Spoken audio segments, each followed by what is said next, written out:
여보세요. 반갑습니다. 여러분 좋아요와 구독 누르세요. 그러면 복 받고 성공할 거예요. Right now.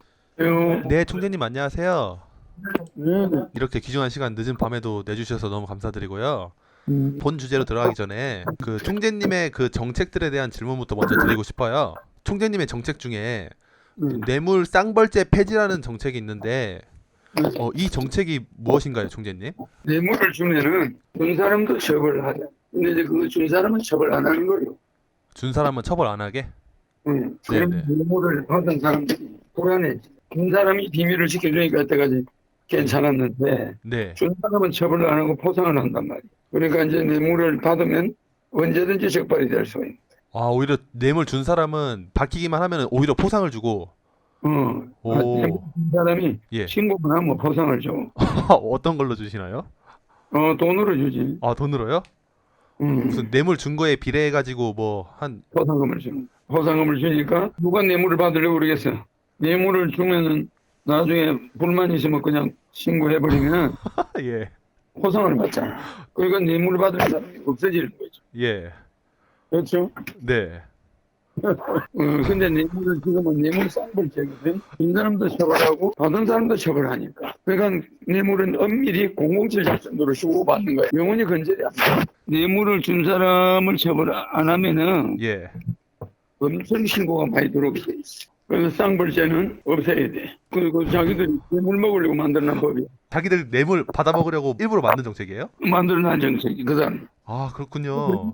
여태까지 뇌물을 조장한 거지. 쌍벌죄를 해가지고 뇌물을 준 사람이 철저히 비밀을 지켜야 해.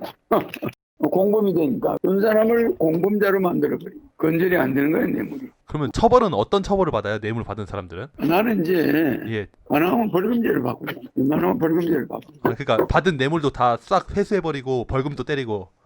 그렇지. 그러면은 뇌물 줄 때 미리 녹음기라든지 사진 같은 거 찍어놔야겠네요. 요새는 다 그래요. 아, 요새는 다 그래요? 응, 다 그래. 예. 뇌물을 녹음 안 하는 사람이 없어. 뇌물을 건절시키는 방법이 아, 네, 알겠습니다. 아, 총장님, 그러면 그 다음 주제로 오늘자 뉴스에요. 정부가 과도할 정도의 조치를 할 것, 이제부터 중요 고비라는 뉴스가 나왔는데, 걱정과 분노가 들끓는 민심을 의식한 것일까요? 현 정부에서 우한 폐렴의 확산 사태와 관련해서 과도할 정지의 조치를 해나가겠다고 밝혔습니다. 정부는 최근 신종 코로나 바이러스 감염증 확산을 막기 위해 중국 후베이성을 2주 내에 방문하거나 체류한 적이 있는 모든 외국인들의 한국 입국을 2월 4일부터 전면 금지하기로 했습니다.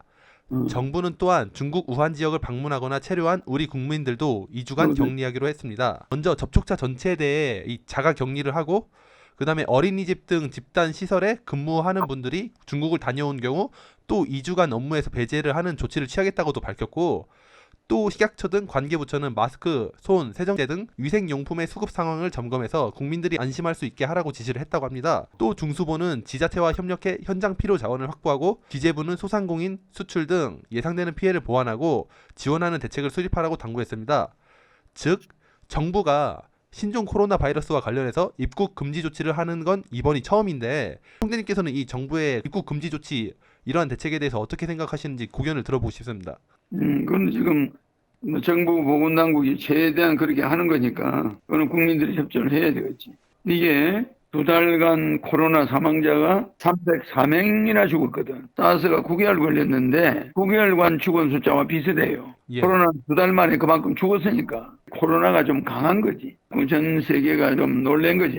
예. 올해가 뭐 이게 크게 보진 않는 거지. 빨리 시작해서 빨리 끝날 거로 보지. 사스는 9개월 갔거든. 코로나는 그것만은 사람은 많이 죽는데 많이 죽으니까 방역이나 모든 대책이 더 강화되지. 그냥 빨리 끝나는 거지. 빨리 빠른 기간에 많은 사람들이 죽으니까 그만큼 대책도 빨리 되는 거고. 빨리 끝나고 빨리 끝나지. 그러니까 중국이 엄청난 피해를 보게 돼. 중국 항공편은 전부 중단이 되잖아. 이게 보통 일이 아니에요. 그리고 우리도 수출에 엄청난 차질이 생겨.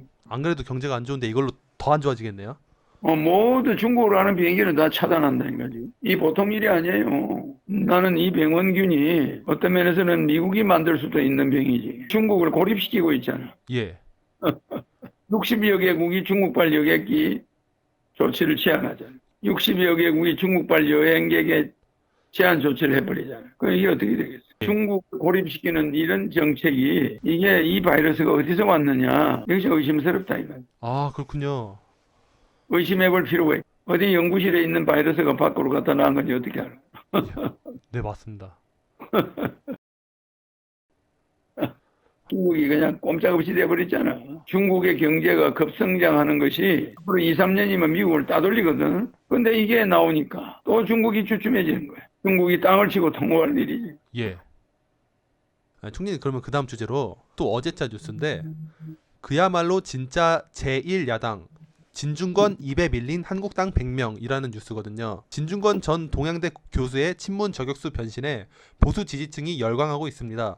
진중권 교수는 현 정부 집권층과 전면전을 벌이고 있습니다. 지난 30일 임종석은 언론 플레이로 선동하지 말라는 말을 한다든지, 또 지난 31일 민주당은 빼고 찍자는 직설을 마다하지 않습니다. 허경영 총재님께서는 이러한 현상을 어떻게 바라보시는지 고견을 들어보고 싶습니다. 진중근 교수가 정의당의 정책에 동조하다가 이제 그 실망을 한 거지. 정의당을 탈당했잖아요. 그러니까 이제 좌파에서 이제 실용 중도주의로 지금 변신하려고 하고 있는 거예요. 우파로 가는 것도 아니고 내 생각에 실용 중도로 가려고 하는 것 같아요. 그러니까 우파도 까고 좌파도 까고. 그래서 뭐 그 가치가 없는 이야기들이야. 논쟁할 가치가 없어. 예. 총재님, 그러면은 그 마지막 질문입니다. 지난해 12월 27일 국회 본회의를 통과한 공직선거법 개정안은 현행 만 19세인 선거 연령을 만 18세로 하향하는 내용이 담겨 있습니다. 이에 따라 오는 4월 15일 총선에서는 2002년 4월 16일 생까지에 해당하는 학생들이 선거권을 갖게 됩니다. 총재님, 이 선거 연령이 하향된 거 좋은 현상인가요? 나쁜 현상인가요? 우리한테 좋은 현상이지. 젊은 사람. 예. 좋은 현상입니다. 2002년생이면은 고3까지도 투표가 가능한 거잖아요. 공부에 집중해야 될 학생들이 이 학교가 정치화가 돼가지고 혼란해지는 것이 아니냐라는 우려가 있거든요, 총재님. 혼란해지지 않아요. 애들이 청년 실업이 너무 많아지고 대학 문제가 심각해지거든. 애들은 이제 여러 가지 교육에 관심이 많아요. 그렇기 때문에 애들이 투표하는 것도 교육이야. 그것도 학교 교육 못지않은 겁니다. 투표하는 것도 진짜 교육입니다. 그럼 마지막 질문으로, 이 정치는 젊은 청년 세대들이 대하기에는 너무 딱딱하고 어려운 느낌이 있잖아요. 그래서 정치에 아예 관심을 안 가지는 청년들이 대부분이에요. 총재님은 대통령 되고 선거 연령을 낮추신다는 공약이 있는 걸로 알아요.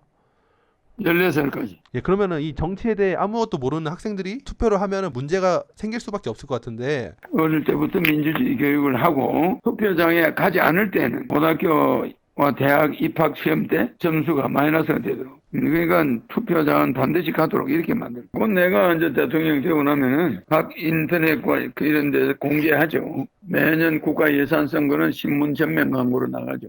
매년 인터넷에다가 막 인터넷과 일간지에 신문 전면 광고 양쪽에 양면으로 1년 예산 내역을 집행한 내역을 공고하죠. 네. 국민이 알 권리를 알게 해주는 겁니다. 그렇게 됩니다. 그러면은 각 부처마다 예산을 어떻게 썼는지 다 나와요. 이런 걸 투명하게 다 공개를 하는 거군요. 공개를 하게 돼요. 지금은 그 과정이 안 이루어지고 있죠. 안 이루어지고 있죠. 전부 엄밀하게 하고. 네, 총재님, 그러면 오늘도 이렇게 인터뷰 해주셔서 너무 감사드립니다. 그래요. 내 눈을 바라봐. 넌 행복해지고 허경영 불러봐. 넌 웃을 수 있고 허경영 불러봐. 넌 시험하게 right now. 자, 허경영 눈에서 우주 에너지 받으세요. right now.